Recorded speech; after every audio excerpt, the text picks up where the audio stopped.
Beaucoup de gens confondent amour et attachement. C'est pas la même chose. Vous n'arrivez pas à oublier cette personne qui était très chère dans votre vie. Il y a des raisons pour lesquelles vous n'arrivez pas à oublier cette personne. C'est très dur, mais il faut s'y mettre. Et pour s'y mettre, il faut connaître les raisons.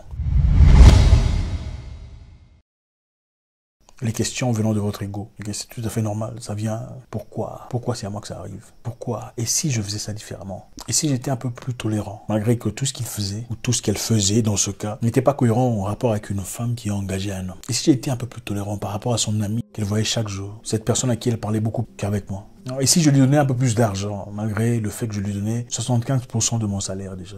Ça, c'est votre ego qui revient en train de vous poser de questions, vous remettre en question, vous poser de questions, vous voulez comprendre pourquoi. C'est votre ego. C'est normal, mais il faut le combattre. Si c'est une femme, mais n'ai-je pas été assez femme pour lui? Y a-t-il mieux pour lui dehors? N'a-t-il pas vu les sacrifices que j'ai fournis, les efforts que j'ai consentis? C'est votre ego en train de parler. Le corps, naturellement, cherche à rentrer là où il est habitué. Voilà pourquoi beaucoup vous diront, vaut mieux un démon qu'on connaît qu'un ange qu'on ne connaît pas. C'est triste, mais ce n'est pas toujours ce qu'il vous faut, malheureusement. Des fois, il vous faut quelque chose de différent, ou qui n'est pas nécessairement à votre goût au départ. Vous ne vivez plus dans le passé. Il est temps de progresser. Arrêtez toute forme de communication. Vous voulez oublier cette personne, cette femme qui vous a pourri la vie? Devenez occupé.